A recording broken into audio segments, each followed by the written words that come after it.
The former public protector, Professor Thuli Madonsela, believes the key to rooting out in South Africa, corruption in South Africa, might be through a Truth and Reconciliation Commission, where those involved in the scourge would confess their behaviour without a fear of being prosecuted.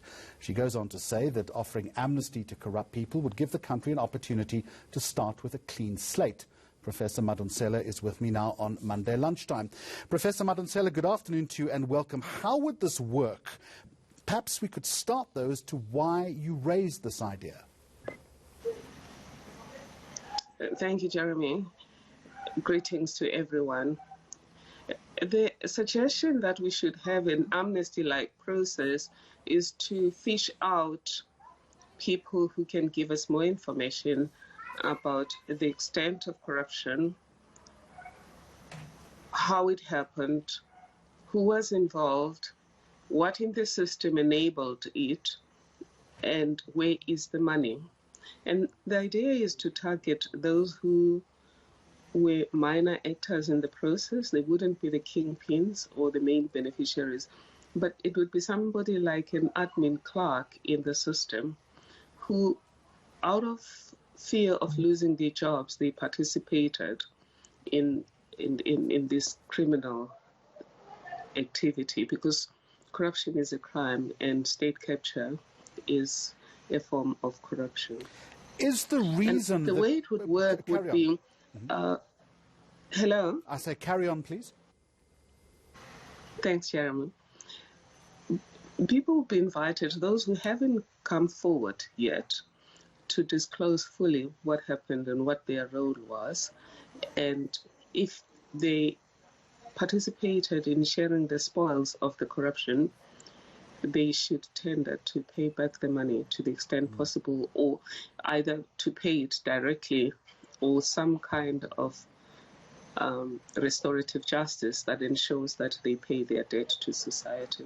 And this would then be in the place of them going to jail, or in lieu of them going to jail.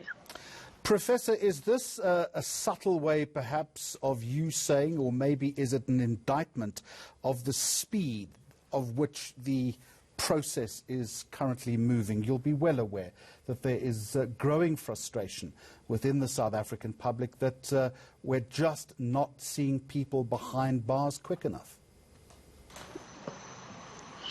Now, for me, it's not a comment on the State Capture Commission. In fact, if anything, it was never my intention that the State Capture Commission should deal with all forms of corruption. I had, on a separate request to government, suggested a commission that was going to look, a commission-like process that was going to look at all forms of corruption, particularly in the state procurement system, to look at what are the enablers and how do we close the waterfalls. And so the State Capture Commission went wide because that's what President Zuma wanted it to do, and it has done that. So I have no comment on that, and I'm not suggesting that it is not doing a good job, because it is doing a good job given the fact that its work was widened.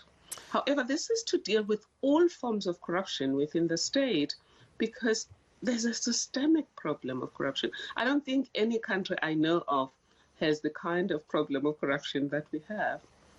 And I have been to various conferences on corruption, and as we sit right now, I'm a member of the International Anti-Corruption Conference Organizing Council, and I really think we do have a systemic problem. It will help to incentivize some people to come forward, not the kingpins, the small players.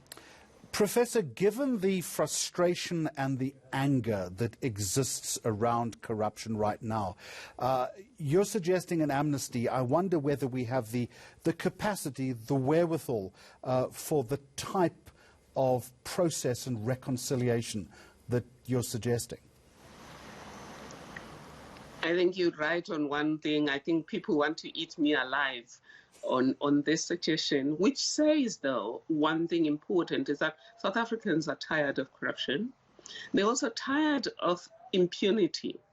for the powerful, whether powerful because they have money or powerful because of political connections. And when something like this is being thrown around, they assume that here's another lifeline that is being given to the powerful, whether because they have money or because they're politically connected.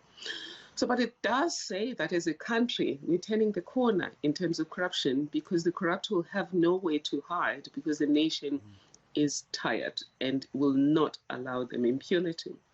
But on the other hand, maybe the timing of my comments was not right, because suggesting that anybody should get away with wrongdoing at a time when there's just too many people who are doing wrong things, whilst other people are paying for the smallest of mistakes, it doesn't seem to be the right timing for this particular conversation. Just a final question to you.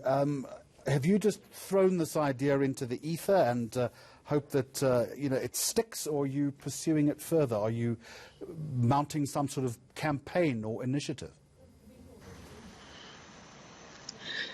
I would say your first suggestion, that I'm just throwing it for people to consider. The truth is we have a big problem of corruption and state capture in this country, and we do need a reset. And the only way we can reset and rebuild is firstly to find a way of recognizing all of the wrongs that are already in the system. And that's where people need to be incentivized to help us. Then we can reset and rebuild. But without knowing exactly the extent of the poisoning in our pool, particularly in corruption in the state tender system. Right now, the president has announced a massive project on state infrastructure.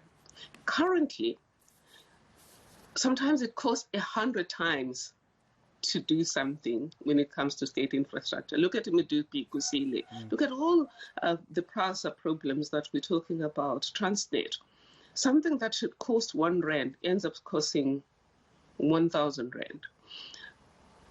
If you don't clean up that process, your infrastructure project will be a money guzzling system, but also there'll be high turnaround times and high time overruns and financial overruns.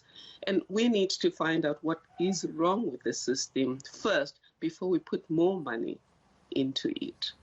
Thuli Madonsela, thank you very much indeed, the former public protector of South Africa.